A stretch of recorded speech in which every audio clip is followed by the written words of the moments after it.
नमस्कार, जय हिंद, वंदे मातरम। पेंशन धारकों, आपका स्वागत है हमारे YouTube चैनल सोनी रिपोर्ट्स पर। ईपीएस पेंशन से जुड़ी एक और नई लेटेस्ट ताज़ा अपडेट में ईपीएस के पेंशन धारकों की पेंशन में होगी बढ़ोतरी। तो यहाँ पर क्या सरकार ने पेंशन बढ़ोतरी को लेकर ऐलान किया है। अब नई पेंशन आपको क्या RS 57,500 मिलेगी और सरकार क्या RS 57,500 की पेंशन लागू करेगी। तो जानिए यूनियन और यहाँ पर पेंशन भोगी संगठनों की मांग को लेकर संसदीय पैनल ने क्या एक बार फिर से पेंशन बढ़ोतरी को लेकर सुझाव दिया है। पेंशन की बढ़ोतरी से जुड़ी बहुत ही बड़ी जानकारी आ चुकी है। RS 1000 की जगह पेंशन। अब आपको क्या RS 57,500 के साथ में DA और मेडिकल का लाभ मिलेगा। इस लाभ के लिए आपको क्या नया आवेदन फॉर्म भरना होगा। तो यह किनको लाभ मिलेगा और संसदीय पैनल ने फाइनली क्या नया सुझाव दिया है जिससे कि आपकी पेंशन में बढ़ोतरी कितनी होगी। तो आज के इस वीडियो में इन तमाम महत्वपूर्ण अपडेटों के बारे में एक एक करके सारी जानकारी आपको बताने वाले हैं। अगर आप स्वयं पेंशन भोगी हैं या फिर आपके परिवार में कोई ईपीएस का पेंशन भोगी है तो उनको ये वीडियो जरूर शेयर कर दें ताकि वह भी इस जानकारी का फायदा उठा पाए। तो आपको ये सारी जानकारी इस वीडियो में मिलेगी कि सरकार के द्वारा पेंशन धारकों की पेंशन की प्रमुख मांगों को लेकर क्या यहाँ पर अपडेट होने वाला है और संसदीय पैनल ने जो सुझाव दिया है उसके अनुसार आपकी पेंशन कितनी बढ़ेगी। संसद की एक स्थायी समिति ने श्रम मंत्रालय से कहा है कि ईपीएस का तीसरे पक्ष से मूल्यांकन एक निश्चित समय सीमा के भीतर पूरा करें। यानी कि आपको बता दिया जाए कि जो पेंशन का प्रस्ताव है वह तीसरे पक्ष के द्वारा मूल्यांकन किया जाएगा। मूल्यांकन के लिए तीसरे पक्ष को भेजा गया है।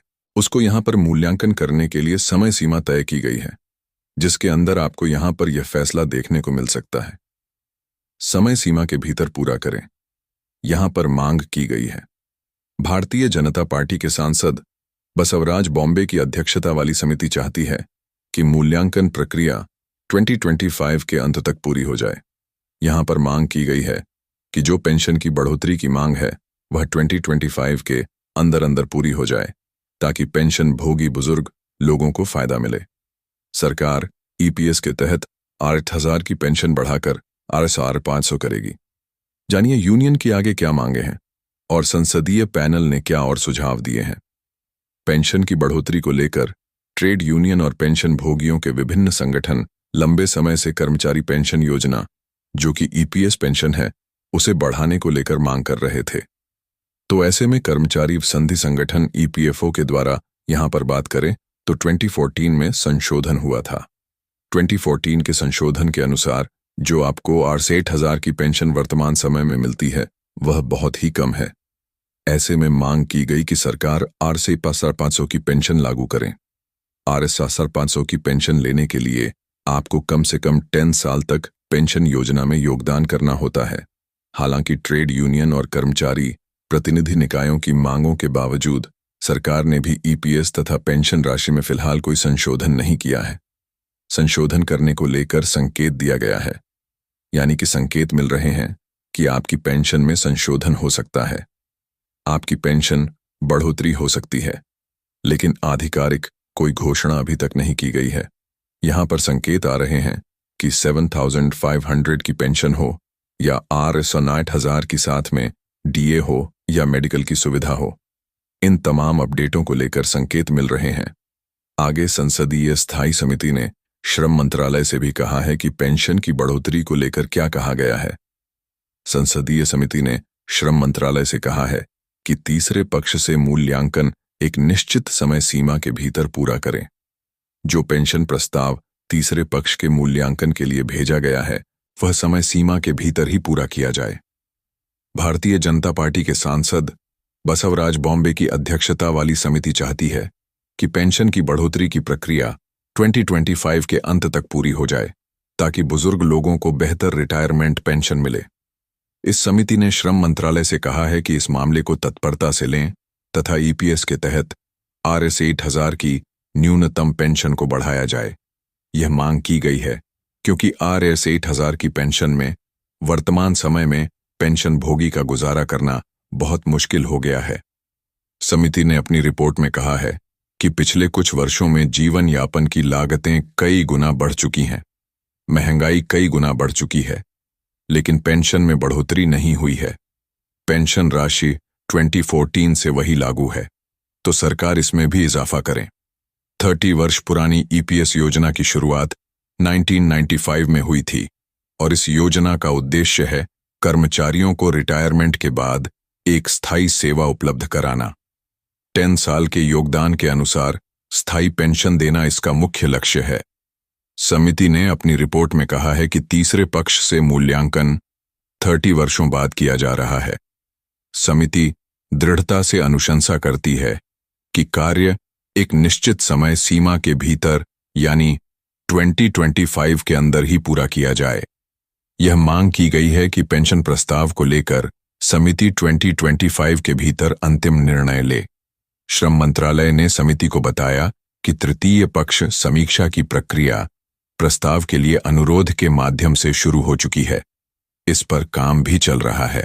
समिति को यह भी बताया गया है कि इससे पहले ऐसी कोई समीक्षा नहीं हुई थी। पेंशन को लेकर अभी जो समस्या है उसे लेकर जल्द ही अच्छी गुड न्यूज़ देखने को मिलेगी। रिपोर्ट में कहा गया है कि 2014 की तुलना में 2024-25 में जीवन यापन की लागत कई गुना बढ़ चुकी है और इन कारणों को ध्यान में रखते हुए पेंशन राशि में वृद्धि आवश्यक है। श्रम मंत्रालय ने पैनल को बताया कि ईपीएस के तहत पेंशन आर्ज 2000 करने का प्रस्ताव 2020 में वित्त मंत्रालय को भेजा गया था, लेकिन उसे मंजूरी नहीं मिली थी। बाद में यह प्रस्ताव 2024 से 25 के बजट से पहले भी चर्चा का विषय बना था, लेकिन फिलहाल इस प्रस्ताव को लेकर विचार चल रहा है। इस साल के बजट से पहले ईपीएस रिटायरमेंट कर्मचारियों के प्रतिनिधिमंडल ने वित्त मंत्रालय को प्रस्ताव भेजा था। वित्त मंत्री निर्मला सीतारमण से मुलाकात कर ईपीएस की पेंशन रुपए 7,500 प्रतिमाह करने की मांग रखी गई थी।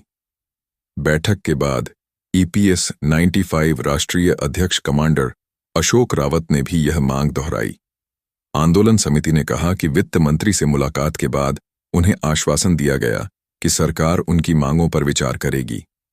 पेंशन की बढ़ोतरी को लेकर कई वर्षों से कर्मचारी यूनियन ईपीएफओ से पेंशन राशि में बढ़ोतरी की मांग कर रही है। वह चाहते हैं कि आरएसए 500 की पेंशन तय की जाए। बढ़ती महंगाई के बीच पेंशन भोगियों के लिए एक पर्याप्त जीवपन के लिए पेंशन बहुत जरूरी है। रिटायरमेंट के समय बुजुर्गों के लिए आय का साधन केवल पेंशन ही होता है। 68,000 की पेंशन से गुजारा करना बेहद मुश्किल है। वर्तमान महंगाई दर को देखते हुए हर एक वस्तु, दवाई और मेडिकल खर्च काफी बढ़ गया है। ऐसे में आरएसी 500 की पेंशन को लेकर फिलहाल विचार चल रहा है। बात करें 7 करोड़ पीएफ खाता धारकों की, तो उनके लिए भी बड़ी खुशखबरी आ रही है। 5 बड़े बदलाव बताए जा रहे हैं। पहला बदलाव है प्रोफाइल अपडेट करना। अब पहले से आसान हो गया है। नाम, माता पिता का नाम, वैवाहिक स्थिति जैसी जानकारियां अब ऑनलाइन बदली जा सकती हैं, अगर आपका आधार यूएन से लिंक है। दूसरा बड़ा बदलाव है पीएफ ट्रांसफर की प्रक्रिया अब आसान हो गई है। अब कंपनी की मंजूरी के बिना भी ट्रांसफर संभव है, कुछ मामलों में जरूरी नहीं होगी। तीसरा बदलाव है जॉइंट डिक्लेरेशन, अब डिजिटल तरीके से किया जा सकता है। अब ईपीएफओ ऑफिस जाने की जरूरत नहीं, यह काम मोबाइल से हो सकता है। चौथा बदलाव है नई पेंशन व्यवस्था, सीपीएस से भी आप पेंशन प्राप्त कर सकते हैं, किसी भी बैंक या शाखा से। पांचवा बड़ा बदलाव है अधिक वेतन पर पेंशन की प्रक्रिया स्पष्ट हुई है। हायर पेंशन का लाभ अब उन्हें मिलेगा जिन्होंने विकल्प चुना है। कुछ बदलाव लागू हो चुके हैं, कुछ पर प्रक्रिया जारी है। नई अपडेट के लिए चैनल को सब्सक्राइब करके बेल आइकन जरूर दबाएं ताकि हर ताज़ा खबर सबसे पहले आपको मिले। नई अपडेट के साथ फिर मिलेंगे, तब तक के लिए धन्यवाद। जय हिंद, वंदे मातरम।